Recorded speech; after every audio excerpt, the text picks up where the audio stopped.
We've moved from a state where we used to emphasize very much on the physical facility delivery to where we are now evolving into trying to ensure that we deliver service rather than just the facilities. And also, the agency is now more conscious of functionality and sustainability of the service that we deliver, the service level, how to sustain it, the management structures, ensuring that they are in place at the local level for the service to be delivered to the people, and then to monitor and make sure that the facilities that we put in place, we are able to track the functionality so that to contribute to remedial actions that will lead to sustainability of the service. Okay. So I can see us moving gradually from just facility delivery to a combination of the two and ensuring that service is actually given to the people. What do you see to be the importance of having a national body like CWSA working on rural water supply in Ghana? The importance tied to that arrangement is that it offers Ghana the opportunity to have a collection of professionals that will facilitate the delivery of water and sanitation services to the rural communities through the district assemblies. The agencies serve as a backstop for the district assemblies and the regional offices to ensure that designs, construction, management, operation, and maintenance of water and sanitation facilities are done in a way that will provide a lasting and enduring service to the rural communities. In short, our aim is to ensure that we help provide a sustainable service in these two areas. And in providing this kind of service in the sector, have you identified any capacity gaps at the district and at the regional level? At the regional level, the situation is much, much better because of our presence as an agency. We have most of the professionals needed at the regional level to support the regional coordinating councils. But at the district level, we work through the district assemblies, and most of the districts haven't got the full complement of staff to ensure that what we support them to do is done properly. Most districts don't have engineers. No district has a hydrogeologist.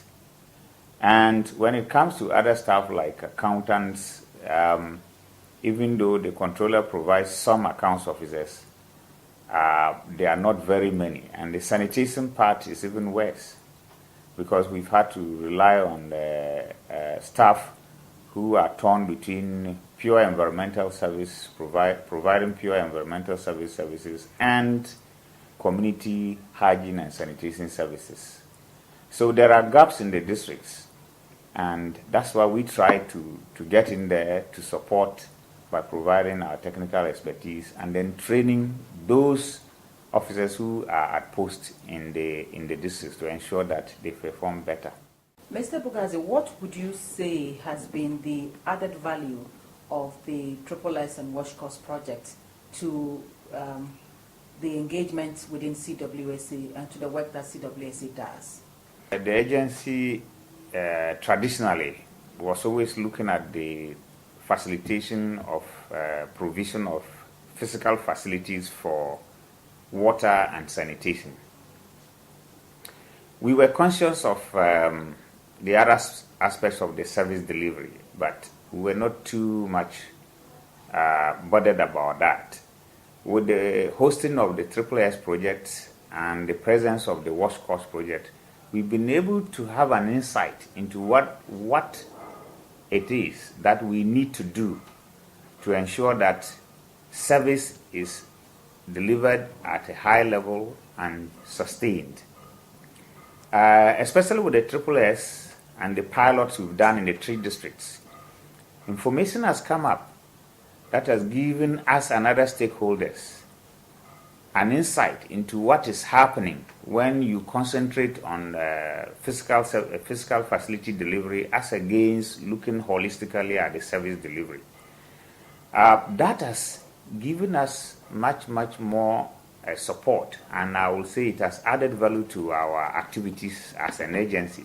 To roll out our DIMES with the support of CWSA'S, and in the process, we have worked with CWSA'S to fine-tune indicators and criteria and how to measure functionality and sustainability. WASH cost has provided a lot of information and insight.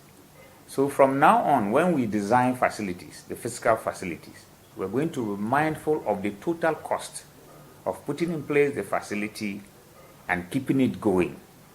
Therefore, our budgets will change, our approach to costing of the facility will change, our approach to monitoring the functionality of the facilities will change. And information will be available for all stakeholders, the district assemblies, the national level, we ourselves at CWSA. And we think that with time, this will further enhance our ability to work now as a regulator more than a facilitator for delivery of physical facilities.